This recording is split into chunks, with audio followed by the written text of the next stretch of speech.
بسم اللہ الرحمن الرحیم۔ سچے لوگوں کی سچی باتیں سننے کے لیے ہمارے چینل میں آپ کو خوش آمدید۔ معزز ناظرین، جو واقعہ آج ہم سننے جا رہے ہیں وہ حضرت عبداللہ بن مبارک رضی اللہ تعالیٰ عنہ سے متعلق ہے۔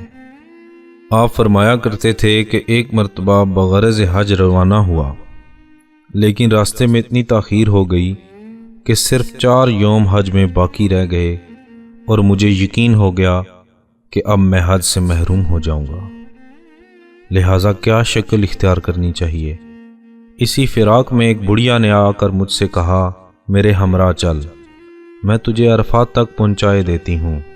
چنانچہ میں چل پڑا، اور جب راہ میں کوئی دریا آ جاتا تو وہ کہتی کہ آنکھیں بند کر لو، اور جب میں اس پر عمل کرتا تو ایسا محسوس ہوتا کہ میں صرف کمر تک پانی میں چل رہا ہوں، اور جب دریا عبور کر لیتا تو وہ کہتی کہ آنکھیں کھول دو۔ غرض یہ کہ اسی طرح اس نے مجھے عرفات تک پہنچا دیا، اور فراغت حج کے بعد بڑھیا نے کہا، چلو میں اپنے بیٹے سے تمہاری ملاقات کرواؤں۔ اور جب میں وہاں پہنچا تو دیکھا کہ ایک بہت ہی کمزور سا نوجوان نورانی صورت کا بیٹھا ہوا ہے، اور ماں کو دیکھتے ہی قدموں میں گر کر کہنے لگا، مجھے معلوم ہو چکا ہے تم دونوں کو اللہ تعالیٰ نے میرے تجہیز و تکفین کے لیے بھیجا ہے، کیونکہ میری موت کا وقت بہت ہی قریب ہے، بہت ہی قریب ہے، بہت ہی قریب ہے۔ یہ کہتے کہتے وہ فوت ہو گیا، اور میں نے غسل دے کر اس کو قبر میں اتار دیا۔